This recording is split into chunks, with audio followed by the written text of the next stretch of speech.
Bonjour à tous et bienvenue dans cette nouvelle vidéo. Alors vidéo qui commence dans un endroit assez désertique. On comprend pourquoi la zone 51 elle est qu'à quelques kilomètres de nous. Alors je suis désolé, on n'a pas essayé de rentrer dans la zone 51. Même si ça aurait fait une super vidéo YouTube, je pense qu'on n'en serait peut-être jamais ressorti. Là hier on a fait un petit bout de la route qu'ils appellent la route des extraterrestres, qui est juste à côté de la zone 51 du coup. Donc on n'a pas vu d'extraterrestres, hein. On a vu des soucoupes volantes mais pas d'extraterrestres. Je pense qu'il y a quelqu'un, Ambrine?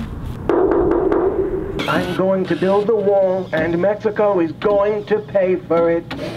Il nous a répondu.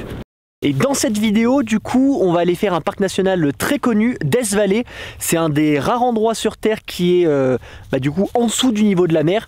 Et c'est pour ça qu'il fait extrêmement chaud dans ce parc en été. Je crois que il me semble que c'est dans ce parc qu'il y a eu les records de chaleur, de température. Ça peut monter à plus de 50 degrés. Et du coup, ça va être l'objectif de cette vidéo, aller visiter Death Valley. Bon, on est bientôt à l'entrée de Death Valley. Là, on commence les pistes pour s'enfoncer dans le parc. Alors, je sais pas si vous savez, mais il y a quelques semaines, il y a eu des gros orages au niveau de Death Valley et l'eau, elle a un peu détruit pas mal de routes. Donc, on n'a pas fait la même bêtise que Canyonland. Là, on s'est un petit peu renseigné et effectivement, il y a plein de pistes qui sont complètement fermées parce qu'elles se sont fait détruire. Là, la piste qu'on va prendre, elle est considérée comme jaune dans leur classement. Donc, ça veut dire qu'on peut la faire, mais il faut absolument avoir un 4x4 et être un petit peu haut. Donc, on ne sait pas trop à quoi s'attendre sur l'état de la piste. Dans tous les cas, on s'est dit que de toute façon, on a la journée pour essayer de le faire. Et si c'est trop compliqué, on fera demi-tour. Et au pire, on pourra dormir parce que là, on veut aller à un endroit qui s'appelle Eureka Dunes. Et au pire, on dormira directement dans le parc à ce niveau-là. Donc du coup c'est parti, on va voir en espérant que les pistes soient pas trop détruites quand même. Bon, pour l'instant ça va, la route est pas trop cassante, on n'est pas encore rentré dans le parc là. Alors ça tremble un peu par moment et ça bouge, mais rien d'insurmontable et on avance. Là je fais du 40 km/h donc on avance quand même plutôt vite pour le moment. Donc c'est bon, on va continuer.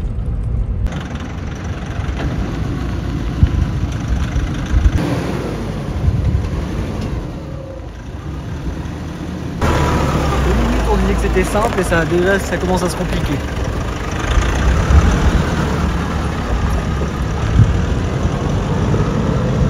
Bon et après 10 minutes on va déjà faire demi-tour. Je pense que Google il nous a amené un peu n'importe où là. Il y avait une autre route donc on va essayer l'autre route parce que là celle-là on l'a à peine commencé, elle commence à être trop galère et en fait on n'est même pas encore dans le parc. Donc je pense que Google Maps il a essayé de nous faire prendre un raccourci mais c'est pas un raccourci qu'il faut prendre en voiture quoi.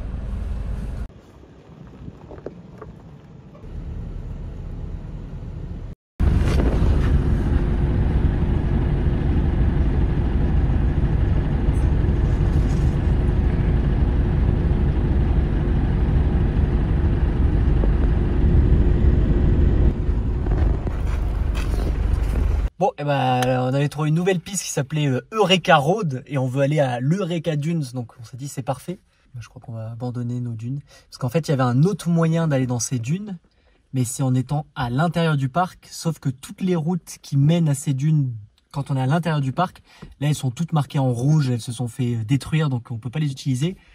Donc c'était une des rares routes qu'on pouvait utiliser. Je crois qu'il nous reste une dernière tentative si on veut vraiment le faire, mais il faut qu'on retourne vraiment en arrière là. Donc c'est pas grave, on va faire demi-tour. Hein. Bon allez, jour 2 juste à côté de Death Valley. Là hier, échec, hein. Tous les chemins qu'on a essayé de prendre, en fait les routes elles étaient condamnées. Donc c'est pas grave, on va essayer de rentrer de ce côté de Death Valley du coup. C'est fou parce que Death Valley on s'imaginait vraiment que c'était tout plat. Et là en fait on va faire le premier point de vue qu'on va faire, c'est en haut d'une montagne à 1600 mètres d'altitude. Donc c'est pas du tout plat. Et là tout autour de nous, c'est plein de montagnes hautes, on s'imaginait pas du tout Death Valley comme ça. On est arrivé tout en haut de Death Valley, la Dance Point. Donc ouais, c'est vrai qu'on avait même pas on se rendait pas compte qu'il y avait autant de montagnes en fait vraiment dans le parc de Death Valley. Parce que là du coup nous on est à 1600 mètres d'altitude. En face de nous on a une autre chaîne de montagnes qui a l'air d'être tout aussi haute. Et ensuite en bas là on voit vraiment l'endroit qui est en dessous du niveau de la mer. Là, alors je crois que c'est moins 100, on avait lu, je crois que c'était moins 283 feet. Je sais plus combien ça fait en mètres exactement. Mais ouais non, c'est assez impressionnant, c'est super beau. Et du coup, nous là, on prend un peu des photos, on va faire une mini marche là, de 10 minutes pour aller voir le point de vue tout au bout. Et après, on va descendre vraiment en bas de Death Valley, là quand on sera sous le niveau de la mer. D'ailleurs je pense que c'est là où la température va monter un peu, hein. Nous là il fait bon, il doit faire 18 degrés. Normalement je crois qu'en bas on avait regardé la météo, ils disent qu'il va faire à peu près 30 degrés, donc ça va, hein, c'est correct. Bon allez, maintenant on va aller à un endroit qui apparemment est considéré comme le plus bel endroit du parc, enfin où on a la plus belle vue du parc. Ça s'appelle le Exploring the Badlands. Pas du tout, non pas du tout, ça s'appelle pas du tout comme ça. C'est le Zabriskie Point. Ça s'appelle le Zabriskie Point. Zabriskie, ça s'appelle le Zabriskie Point. Et apparemment c'est le plus beau point de vue du parc. Et voilà, le plus beau point de vue du parc apparemment. Moi je préférais la vue de quand on était en haut de la montagne, mais... Et voilà, on est sous le niveau de la mer maintenant. C'est bon, on est arrivé en bas de Death Valley. Bon, il fait pas beaucoup plus chaud, hein, là il fait 24 degrés, donc ça va en réalité. Bon voilà, on vient d'arriver, là on est tout en bas de Death Valley, au point, je crois que c'est le point le plus bas. C'est assez impressionnant, là on est... ça fait comme des cailloux, mais en fait c'est du sel cristallisé, c'est super dur et même un peu tranchant là. De quoi? Ah, Ambrine vient de goûter la terre. Test culinaire Ambrine prise 1. C'est bien salé. Ah, allez, test culinaire Ambrine prise 2. Non mais c'est bon. Mais ouais non, c'est super beau, c'est impressionnant là, ces genres de blocs de sel, ils sont à perte de vue, je pense sur des kilomètres et des kilomètres. Oh putain, c'est super tranchant en plus. Bah, du coup c'est marrant, on peut marcher, hein. On peut s'amuser à marcher sur ces gros trucs. Mais par contre, faut pas tomber, hein, parce que là tu tombes, c'est tellement râpant ces trucs. Et d'ailleurs du coup, comme on l'avait dit au début de vidéo, Death Valley c'est plutôt une bonne surprise. Alors on savait que c'était un truc à pas louper, mais on pensait que ça allait être vraiment principalement là où on est, hein. Là c'est vraiment super beau, mais on s'attendait vraiment pas à ce qu'il y ait des montagnes, des canyons. Alors hier on a essayé d'aller voir une dune de sable, donc on n'a pas pu aller voir, mais juste après normalement sur le chemin il y a une autre dune un peu plus petite qu'on peut aller voir. Donc en fait il y a vraiment énormément de choses à voir et de choses différentes à voir à Death Valley, donc c'est vraiment super beau.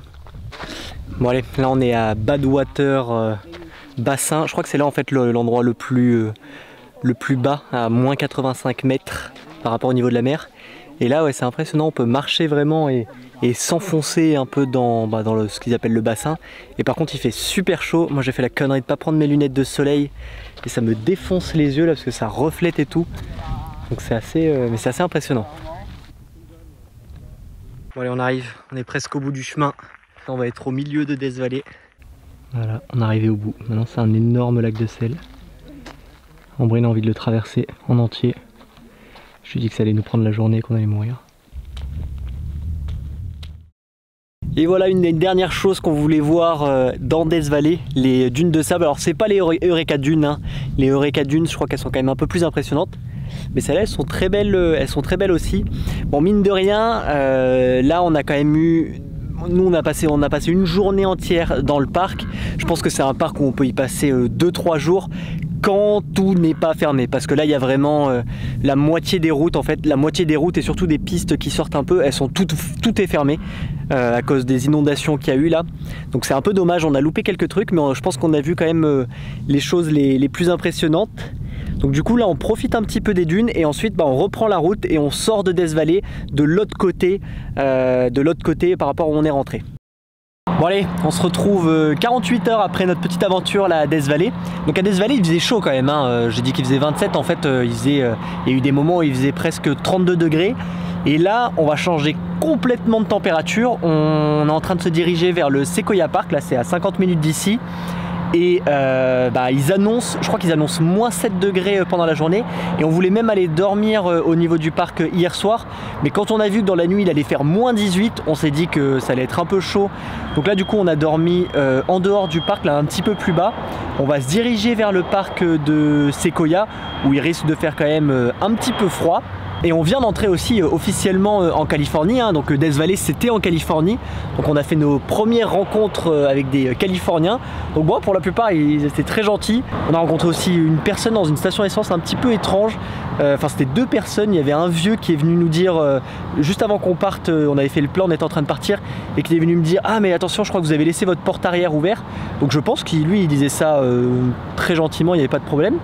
Mais le truc c'est qu'au même moment, moi quand je suis allé regarder, quand j'ai sorti la tête dehors pour vérifier, il y a une dame qui a un peu derrière qui est sortie, qui a mis la main sur le lecteur de carte comme pour voir si on n'avait pas oublié notre carte bleue, qui a vite mis notre main, et quand elle a vu que je l'ai regardé, elle est vite partie en courant. Donc c'est quand même un peu spécial la Californie. Et du coup là direction le parc national de Sequoia.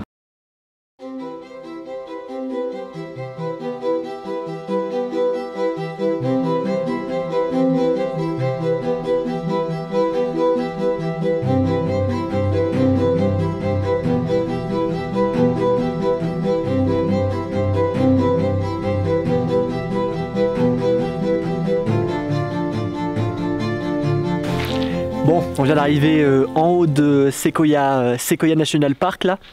Donc du coup ça va, la route pour venir au final, alors c'est vrai qu'ils ont quasiment tous les chênes, ils ont tous mis les chênes, mais vous l'avez vu sur les images, en fait il y avait un peu de neige, mais il n'y avait pas trop de neige. Donc nous on n'a pas mis les chênes, on a juste mis le mode 4x4 parce que c'est vrai qu'à un moment on sentait qu'on commençait à patiner un petit peu. Et là du coup on a 2 petites randonnées à faire. Quand on allait passer au Visitor Center, qu'elle nous a demandé qu'est-ce que vous voulez faire, on lui a dit on veut voir des grands arbres, donc elle nous a donné les 2 principales randonnées à faire. Donc c'est ce qu'on va faire. Là déjà en réalité rien que sur le parking il y a des sacrés arbres. Donc du coup c'est parti, allons visiter Sequoia National Park. The Sentinel.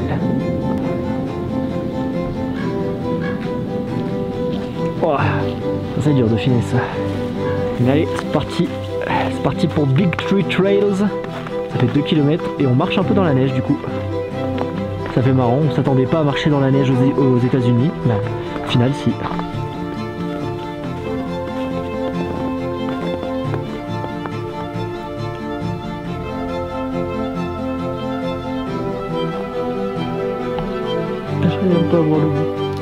Bon, c'est sûr qu'ils sont sacrément gros les arbres. Alors ils sont très hauts, mais c'est surtout le plus impressionnant, je pense que c'est le tronc, le diamètre du tronc, il est vraiment énorme. En fait on peut se faire, on doit avoir autant de mètres carrés dans le diamètre du tronc que dans le van je pense, si on se fait un petit appartement là-dedans. Et on peut même rentrer à l'intérieur d'un tronc. Ça va peut-être être un peu noir pour vous.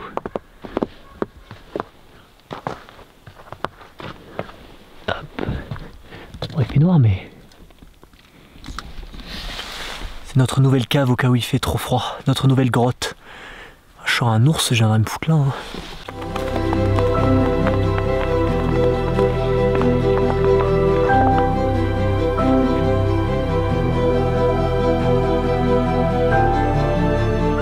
Bon et là on est devant The General Sherman Tree. Donc alors, c'est pas le plus haut, c'est pas le plus vieux, mais par contre c'est le plus volumineux et celui qui pèse le plus lourd. Et il fait à peu près... Alors il fait 31 mètres de diamètre, et on a dit combien de haut? Non, il fait 11 mètres de diamètre. Ah, il fait 11 mètres de diamètre, 31 mètres de circonférence, et on a dit à peu près 60 mètres de haut. Et il a quel âge? 2200 ans. 2200 ans. C'est General Sherman. Et il est balèze. Oh, je vais apparaître. Ouais, c'est difficile en vidéo de se rendre compte. Bon, on voit les gens là déjà, à quel point ils paraissent petits. Mais il est vraiment énorme, énorme, énorme. Encore un arbre dans lequel on peut rentrer à l'intérieur.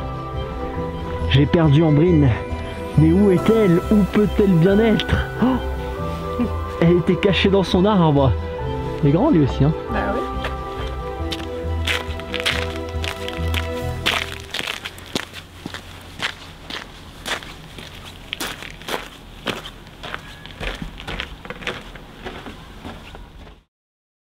Et merci d'avoir regardé cette vidéo. Alors je parle pas très fort parce qu'on est dans un café en train d'uploader la vidéo justement. Donc prochaine vidéo, on change complètement de décor. On va à San Francisco, mais vous verrez ça dans la prochaine vidéo. Allez, merci, ciao.